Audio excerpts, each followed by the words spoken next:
To grasp the world, you must acknowledge that no government, be it democratic or dictatorial, can withstand a robust free press. It may be hard to accept, but it is a crucial fact that must not be overlooked. Every government must control the press to maintain power. No exemptions.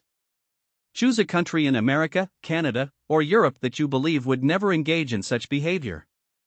However, they are indeed doing so in various ways. If you were a dictator, you could easily silence critics by threatening them with imprisonment. How do we handle this in the US? Well, imagine you are the head of a major media company, whether as a CEO or owner. Your role involves building relationships with politicians to secure stories, with the condition that they only cooperate if it benefits them. Imagine, if you will, a world where no government, regardless of its form, can truly coexist with a completely free and effective press. It's a bold claim, I know, but let's explore this idea. In authoritarian regimes, it's more straightforward: criticize the government, and you might find yourself behind bars. But what about in democracies like the United States, Canada, or European nations? The methods are subtler, but the control is still there. Picture this: you're the owner of a major media company. You need access to politicians for stories, right? But what if they refuse to talk unless you're friendly to them? Suddenly, you're in a tough spot. You need those interviews to stay competitive.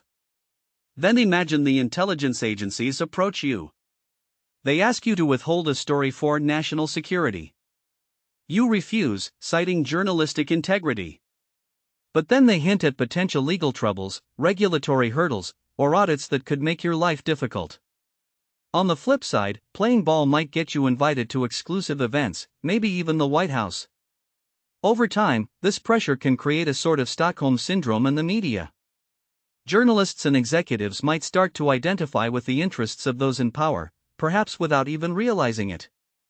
They might think, if I report this way, I'll get promoted. If I don't, I might be the first to go when layoffs come. The argument here is that this dynamic exists everywhere, in every country. The idea of a truly free press that can tell the unvarnished truth about those in power is seen as unsustainable for any government. Now, I'm not saying all news is fake. Many stories, especially non-political ones, can be quite accurate. But when it comes to political matters, this perspective suggests that there's always some level of control or influence. It's a provocative idea, isn't it? The notion that we can't fix the news because the fix is already in.